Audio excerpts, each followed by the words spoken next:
So, interesting thing number two that happened in my session with this student today was that she said, I'm panicking. It's my test tomorrow. I haven't been preparing much for the speaking test. How can you help me? And so I said, okay, don't panic.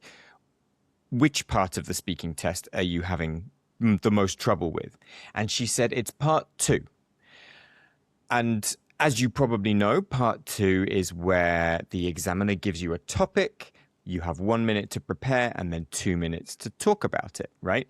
And you might have to talk about a person or a place or an object or an event, a trip, a memory. And I said, okay, so what's the problem specifically with part two? What are you having trouble with? And she said, well, I don't have time to memorize all the answers. I said, what do you mean to memorize all the answers? And she said, well, I have a document with all the scripts of the answers I should give, and I've only memorized about half of them. And I said, well, this is your problem. The problem is that you're memorizing a script for part two. Now, I know that a lot of schools, tutors give the advice of you should learn a script for part two. But frankly, in my opinion, that's a really, really bad idea. If you're memorizing a script, then it's bad for a few reasons. So first of all, when you recite a script, it comes out very flat and robotic like this because you're trying to remember it, right? All your brain power is going into remembering that script and not actually delivering it in a natural, fluent way. So it brings down your pronunciation and your fluency. Also, it's not real, right? It's not your story. And the idea of the test is that you're giving your own answers.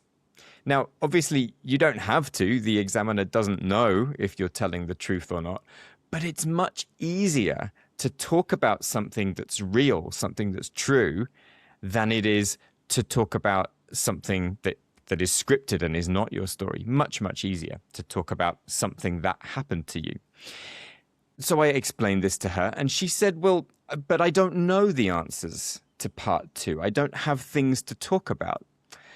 And I said, okay, well, let's have a look at that, because the questions in the IELTS test are not designed to be difficult. They're not designed to trick you.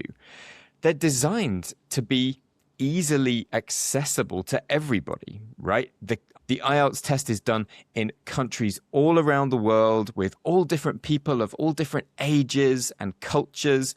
So the questions need to be accessible to everybody. And that's why questions are things like, in part two, talk about a friend.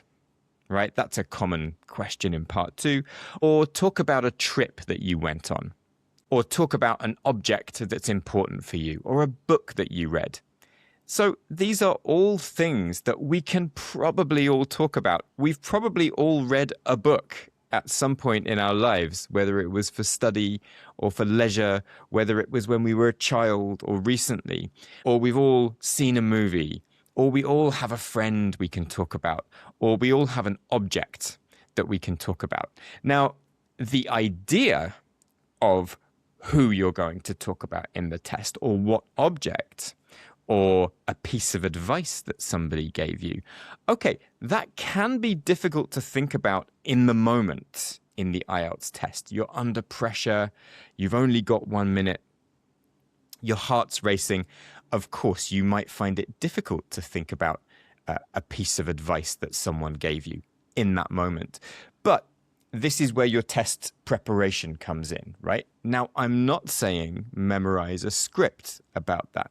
But what I am saying is have the idea of what you might talk about if you're asked about a book. Which book might I talk about in the IELTS test? So what I did with this student is during our session, we looked at lots of IELTS Part 2 questions, not scripted answers, and we picked out ones that she said she might struggle with. So one of them was talk about a friend who is musical or good at singing. Now, she said, I don't know anybody who's musical or good at singing. But actually, after we talked about it for a minute or two, we identified that she does know someone who's good at singing. It doesn't need to be a professional singer. It's just a friend of hers who she knows from university, and they do karaoke together sometimes. That's fine.